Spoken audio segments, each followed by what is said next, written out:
Welcome back to Ayush and Akanksha YouTube channel. ಹಲವಾರು ಜನರು ಈ ಮಲ್ಲಿಗೆ ಕೃಷಿಯನ್ನು ಮಾಡುತ್ತಿದ್ದರೂ ಕೂಡ ಕೆಲವರಿಗೆ ಮಾರುಕಟ್ಟೆಯ ಸಮಸ್ಯೆ ಇದ್ದೇ ಇರುತ್ತದೆ. ಹಾಗಾಗಿ ನಾವು ಮಲ್ಲಿಗೆ ಕೃಷಿಯನ್ನು ಮಾಡುವ ಮೊದಲೇ ಮಾರುಕಟ್ಟೆಯನ್ನು ಒಮ್ಮೆ ಗಮನಿಸಿ ಮಲ್ಲಿಗೆ ಕೃಷಿಯನ್ನು ಪ್ರಾರಂಭಿಸಬೇಕಾಗ್ತದೆ. ಈ ವಿಷಯವಾಗಿ ನನಗೆ ಒಬ್ಬರು ಕಮೆಂಟಲ್ಲೂ ಕೂಡ ಕೇಳಿದ್ದಾರೆ. ನನ್ನ ಮಲ್ಲಿಗೆ ಗಿಡ 27 ಪಾಟ್ನಲ್ಲಿ ಇದೆ. ಹಾಫ್ ಚೆಂಡು ಅಂದರೆ ಅರ್ಧ ಚೆಂಡು ಮಾತ್ರ ಹೂವು ಸಿಗ್ತಾ ಇದೆ. ಮಾರ್ಕೆಟ್ನಲ್ಲಿ ಕೊಟ್ಟರೆ 1 ಚೆಂಡು ತರಲಿಕ್ಕೆ ಹೇಳ್ತಾ ಇದ್ದಾರೆ. ಕಡಿಮೆ ಮಲ್ಲಿಗೆ ಆಗುತ್ತೆ, ಮಲ್ಲಿಗೆ ಆಗೋಕ್ಕೆ ಏನು ಗೊಬ್ಬರ ಹಾಕಬೇಕು ಅಂತ ಕೇಳ್ತಾ ಇದ್ದಾರೆ. ಹಾಗೆ ಡ್ರೈ ಸಗಣಿ ಹಾಕಿದ್ದೇನೆ ಅಂತ ಹೇಳಿದ್ದಾರೆ. ನಿಮ್ಮ ಒಂದು ಕಮೆಂಟನ್ನು ಓದಿದಾಗ ನನಗೆ ಸ್ವಲ್ಪ ಬೇಸರ ಆಯಿತು ಅಂತಲೇ ಹೇಳಬಹುದು. ಯಾಕಂದರೆ ನೀವು ತುಂಬ ಇಂಟ್ರೆಸ್ಟಿಂದ ಗಿಡವನ್ನು ನಟ್ಟಿರಬಹುದು, ಅದರ ಆರೈಕೆಯನ್ನು ಮಾಡಿರಬಹುದು. ಆದರೆ ಅದರಲ್ಲಿ ಸ್ವಲ್ಪವೇ ಹೂವು ಆಗ್ತಾ ಇದೆ. ಆದಂತಹ ಸ್ವಲ್ಪ ಹೂವನ್ನೇ ಮಾರುಕಟ್ಟೆಗೆ ನೀಡೋಣ ಅಂದರೆ ಅವರು ಕೂಡ ಪರ್ಚೇಸ್ ಮಾಡ್ತಾ ಇಲ್ಲ ಅಂತ ಹೇಳಿದ್ರಿ. ಒಂದು ಊರಿನಲ್ಲಿ ಹಲವಾರು ಹೂವಿನ ಅಂಗಡಿಗಳಿರ್ತವೆ. ಹಾಗಾಗಿ ನೀವು ಒಂದು ಅಂಗಡಿಯಲ್ಲಿ ಪರ್ಚೇಸ್ ಮಾಡಲಿಲ್ಲ ಅಂತ ಇದ್ದಲ್ಲಿ ಬೇರೊಂದು ಅಂಗಡಿಗೆ ಹೋಗಿ ನೀವು ಕೇಳಬಹುದು, ಅಲ್ಲಿ ಪರ್ಚೇಸ್ ಮಾಡಬಹುದು. ಅಥವಾ ಅವರಲ್ಲಿ ನೀವು ರಿಕ್ವೆಸ್ಟ್ ಮಾಡಿದಾಗ ಅವರು ಪರ್ಚೇಸ್ ಮಾಡಬಹುದು. ಹಾಗೆಯೇ 2 ದಿನದ ಹೂವನ್ನು ಒಟ್ಟಿಗೆ ತಂದು ಕೊಡಬಹುದಾ ಅಂತಲೂ ಕೂಡ ನೀವು ಕೇಳಬಹುದು. ಈ ರೀತಿಯಾಗಿ ಮಾಡಿ 1 ಚೆಂಡು ಮಾಡಿ ನೀವು ಅವರಿಗೆ ಕೊಡಬಹುದು. ಇನ್ನು ನೀವು ಪರಿಚಯದವರ ಬಳಿ ಹೇಳಬೇಕಾಗ್ತದೆ, ನಮ್ಮ ಮನೆಯಲ್ಲಿ ಸ್ವಲ್ಪವೇ ಹೂವು ಆಗ್ತಾ ಇದೆ, ನಿಮಗೆ ಎಲ್ಲಾದರೂ ಬೇಕಾದರೆ ಹೇಳಿ ಅಂತ. ಹೀಗೆ ನಾವು ಕೆಲವರ ಬಳಿ ಹೇಳಿದಾಗ ಅವರಿಗೆ ಬೇಕಾದಲ್ಲಿ ಅವರು ಹೂವನ್ನು ಪರ್ಚೇಸ್ ಮಾಡ್ತಾರೆ. ಹಾಗೆ ನೀವು ಬೇರೆಯವರಿಗೆ ಕೊಡುವಾಗ 2 ದಿನದ ಹೂವನ್ನು ಒಟ್ಟಿಗೆ ಸೇರಿಸಿ ಕೊಡಬಹುದು. ಹೀಗೆ ಗಿಡದಲ್ಲಿ ಸ್ವಲ್ಪ ಹೂವು ಆದಾಗ ನೀವು ಬೇರೆ ಬೇರೆ ರೀತಿಯಲ್ಲಿ ಸೇಲ್ ಮಾಡಲು ಪ್ರಯತ್ನಿಸಬೇಕಾಗ್ತದೆ. ಒಂದು ಅಂಗಡಿಯಲ್ಲಿ ಅವರು ಪರ್ಚೇಸ್ ಮಾಡ್ತಾ ಇಲ್ಲ ಅಂತ ನೀವು ಸುಮ್ಮನೆ ಕುಳಿತುಕೊಳ್ಬೇಡಿ, ಸ್ವಲ್ಪ ಟ್ರೈ ಮಾಡಿ. ಎಲ್ಲಾದರೂ ಒಂದು ಕಡೆ ನಿಮಗೆ ಸೇಲ್ ಆಗುವಂತಹ ಚಾನ್ಸಸ್ ಇರ್ತದೆ. ಹಾಗೆಯೇ ಮಲ್ಲಿಗೆ ಹೂವು ಜಾಸ್ತಿ ಆಗಲು ಏನು ಮಾಡಬೇಕು ಅಂತ ಆಲ್ರೆಡಿ ನಾನು ವಿಡಿಯೋಸ್ಗಳನ್ನು ಹಾಕಿದ್ದೇನೆ, ಅದನ್ನು ನೋಡಿ ನೀವು ಟ್ರೈ ಮಾಡಬಹುದು. ನೀವು ಡ್ರೈ ಸಗಣಿ ಗೊಬ್ಬರವನ್ನು ಹಾಕಿದ್ದೇನೆ ಅಂತ ಹೇಳಿದರೆ ಅದು ಕೂಡ ಒಳ್ಳೆಯ ಒಂದು ಫರ್ಟಿಲೈಸರ್ ಅಂತ ಹೇಳಬಹುದು. ಅದರ ಜೊತೆಗೆ ನೀವು ನೆಲಗಡಲೆ ಹಿಂಡಿಯನ್ನು ನೆನೆಸಿ ಹಾಕಿದರೆ ತುಂಬಾ ಒಳ್ಳೆಯದು. ಆದರೆ ಈಗ ಹಲವಾರು ಕಡೆ ಮಳೆ ಬರ್ತಾ ಇದೆ, ಇನ್ನು ಮುಂದೆ ಮಳೆ ಬರಬಹುದು ಅಂತ ಒಂದು ಸೂಚನೆಯೂ ಕೂಡ ಇದೆ. ಹಾಗಾಗಿ ಈಗ ನೀವು ನೆಲಗಡಲೆ ಹಿಂಡಿಯನ್ನು ಗಿಡಗಳಿಗೆ ಹಾಕಲಿಕ್ಕೆ ಹೋಗಬೇಡಿ. ಹಾಗೆ ಸಗಣಿ ಗೊಬ್ಬರವನ್ನು ಕೂಡ ಹಾಕುವುದನ್ನು ಸ್ವಲ್ಪ ಕಡಿಮೆ ಮಾಡಿ. ಇನ್ನು ಮುಂದೆ ನಿಮ್ಮ ಗಿಡಗಳಲ್ಲಿ ಒಳ್ಳೆಯ ರೀತಿಯಲ್ಲಿ ಚಿಗುರು ಬಂದು ಹೂ ಬರಬೇಕು ಅಂತ ಇದ್ದಲ್ಲಿ ನೀವು ಫರ್ಟಿಲೈಸರ್ ಶಾಪ್ಗೆ ಹೋಗಿ ಒಂದು ಗ್ರ್ಯಾನ್ಯುವಲ್ಸ್ ರೀತಿಯ ಅಂದರೆ ಕಾಳು ರೀತಿಯ ಕೆಲವೊಂದು ಫರ್ಟಿಲೈಸರ್ಗಳು ಸಿಗ್ತದೆ, ಅದನ್ನೇ ಹಾಕಬೇಕಾಗ್ತದೆ. ಯಾವುದೇ ರೀತಿಯ ಕೊಳೆಯುವಂತಹ ಗೊಬ್ಬರವನ್ನು ಇನ್ನು ಮುಂದೆ ಹಾಕಲಿಕ್ಕೆ ಹೋಗಬೇಡಿ. ನಾನು ನನ್ನ ಗಿಡಗಳಿಗೆ ಮಳೆಗಾಲದಲ್ಲಿ ಹಾಕಿದಂತಹದ್ದು ಬಿ ಸ್ಟಾರ್ ಅಥವಾ ಬ್ಲಾಕ್ ಸ್ಟಾರ್ ಅನ್ನುವಂತಹ ಒಂದು ಕಾಳು ರೀತಿಯಾದ ಒಂದು ಫರ್ಟಿಲೈಸರ್ ಅಂತ ಹೇಳಬಹುದು. ಈ ಬಾರಿಯೂ ಕೂಡ ಮಳೆಗಾಲದಲ್ಲಿ ಅದನ್ನೇ ಹಾಕಬೇಕು ಅಂತ ಅಂದ್ಕೊಳ್ತಾ ಇದ್ದೇನೆ. ಅದನ್ನು ನೀವು 15 ದಿನಕ್ಕೊಮ್ಮೆ 1 ಸ್ಪೂನ್ನಷ್ಟು ಹಾಕಿದರೆ ಸಾಕಾಗ್ತದೆ. ನನ್ನ ಹಿಂದಿನ ವಿಡಿಯೋಸ್ಗಳಲ್ಲಿ ನೀವು ನೋಡಿರಬಹುದು ಅಥವಾ ಬೇಕಾದರೆ ಈಗ ನೀವು ನೋಡಬಹುದು. ಇನ್ನು ಮುಂದಿನ ವಿಡಿಯೋದಲ್ಲಿ ಒಮ್ಮೆ ಬೇಕಾದರೆ ನಾನು ತೋರಿಸ್ತೇನೆ.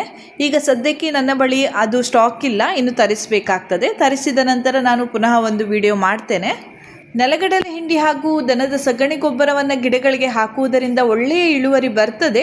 ಆದರೆ ಅದು ಮಳೆಗಾಲಕ್ಕೆ ಅಷ್ಟೊಂದು ಯೋಗ್ಯವಲ್ಲ. ಹಾಗಾಗಿ ನಾನು ಈಗ ಹೇಳ್ತಾ ಇದ್ದೇನೆ, ನೀವು ಆ ರೀತಿಯಾದ ಬಿ ಸ್ಟಾರ್ ಅಥವಾ ಬ್ಲಾಕ್ ಸ್ಟಾರ್ ರೀತಿಯಾದ ಯಾವುದೇ ಒಂದು ಫರ್ಟಿಲೈಸರನ್ನು ಗಿಡಗಳಿಗೆ ಹಾಕಬಹುದು. ಹಾಗೆ ಗಿಡಗಳ ಒಂದು ಒಳ್ಳೆಯ ಇಳುವರಿ ಬರಲು ಹಾಗೆ ಚಿಗುರು ಬರಲು ಕೆಲವೊಂದು ಲಿಕ್ವಿಡ್ಗಳು ಸಿಗ್ತದೆ, ಅದನ್ನು ತಂದು ಬೇಕಾದರೆ ನೀವು ಸ್ಪ್ರೇ ಮಾಡಬಹುದು. ನಾನು ಈಗ ರೀಸೆಂಟಾಗಿ ಹಾಕಿದಂತಹದ್ದು ಟಿಕ್ ಟಾಕ್ ಅನ್ನುವಂತಹ ಒಂದು ಲಿಕ್ವಿಡ್, ಹಾಗೆ ಅದರ ಮುಂಚೆ ಹಾಕಿದಂತಹದ್ದು ಬಯೋವಿಟಾ ಅನ್ನುವಂತಹ ಲಿಕ್ವಿಡ್. ಈ ರೀತಿಯಾದ ಒಂದು ಲಿಕ್ವಿಡನ್ನು 1 ಲೀಟರ್ಗೆ 2 ml ನಷ್ಟು ಹಾಕಿ ನಾವು ಗಿಡಗಳಿಗೆ ಸ್ಪ್ರೇ ಮಾಡುವುದರಿಂದ ಗಿಡಗಳಲ್ಲಿ ಒಳ್ಳೆಯ ಒಂದು ಇಳುವರಿ ಬರುತ್ತದೆ. ಆದರೆ ನಾನು ಇಲ್ಲಿ ಹೇಳಿದಂತಹ ಒಂದು ಲಿಕ್ವಿಡ್ ಎಲ್ಲ ಫರ್ಟಿಲೈಸರ್ ಶಾಪ್ನಲ್ಲೂ ಕೂಡ ಸಿಗುವುದಿಲ್ಲ. ನಿಮ್ಮ ಊರಿನಲ್ಲಿ ಅದಕ್ಕೆ ಬೇಕಾದಂತಹ ಲಿಕ್ವಿಡ್ಗಳು ಸಿಗ್ತದೆ, ಅದನ್ನು ನೀವು ಪರ್ಚೇಸ್ ಮಾಡಿ ಗಿಡಗಳಿಗೆ ಸ್ಪ್ರೇ ಮಾಡಬಹುದು. ಹಾಗೆ ಗೊಬ್ಬರವನ್ನು ಹಾಕುವಾಗ ಇವತ್ತು ನೀವು ಗೊಬ್ಬರವನ್ನು ಹಾಕಿ ಇನ್ನು 2 ತಿಂಗಳು ಬಿಟ್ಟು ಹಾಕಿದರೆ ಯಾವುದೇ ಪ್ರಯೋಜನ ಆಗುವುದಿಲ್ಲ. ನೀವು 15 ದಿನಕ್ಕೆ ಒಮ್ಮೆ ಕಂಟಿನ್ಯೂಸ್ ಆಗಿ ಗೊಬ್ಬರವನ್ನು ಹಾಕ್ತಾ ಬರಬೇಕಾಗ್ತದೆ. ಅದು ಸಗಣಿ ಗೊಬ್ಬರ ಇರಬಹುದು, ಹಿಂಡಿ ಇರಬಹುದು, ಅಥವಾ ಯಾವುದೇ ರೀತಿಯ ಲಿಕ್ವಿಡ್ ಇರಬಹುದು, ಗ್ರ್ಯಾನ್ಯುವಲ್ಸ್ ಇರಬಹುದು. ಯಾವುದೇ ಒಂದು ನೀವು ಗಿಡಗಳಿಗೆ ಫರ್ಟಿಲೈಸರ್ ಆಗಿ ಹಾಕಬೇಕು ಅಂತ ಇದ್ದಲ್ಲಿ 15 ದಿನಕ್ಕೊಮ್ಮೆ ಕಂಟಿನ್ಯೂಸ್ ಆಗಿ ಹಾಕಿ. ಅದರ ರಿಸಲ್ಟ್ ಕೂಡ ತುಂಬ ಚೆನ್ನಾಗಿ ಬರ್ತದೆ. ಹಾಗೆಯೇ ಸೂರ್ಯನ ಬೆಳಕು ನೇರವಾಗಿ ಗಿಡಗಳಿಗೆ ಬೀಳುವಂತೆ ನಿಮ್ಮ ಗಿಡ ಇರಬೇಕು. ಹಾಗೆ ಗಿಡದ ಬುಡವನ್ನು ಆಗಾಗ ಬಿಡಿಸುತ್ತಾ ಇರಬೇಕು. ಹಾಗೆಯೇ ಗಿಡಗಳಿಗೆ ನೀರನ್ನು ಹಾಕುವಾಗಲೂ ಕೂಡ ಸರಿಯಾದ ಒಂದು ಪ್ರಮಾಣದಲ್ಲಿ ಹಾಕಿ. ಅತಿಯಾಗಿಯೂ ಕೂಡ ಹಾಕಬಾರ್ದು, ಸ್ವಲ್ಪ ಕಡಿಮೆ ಪ್ರಮಾಣದಲ್ಲೂ ಕೂಡ ಹಾಕಬಾರ್ದು.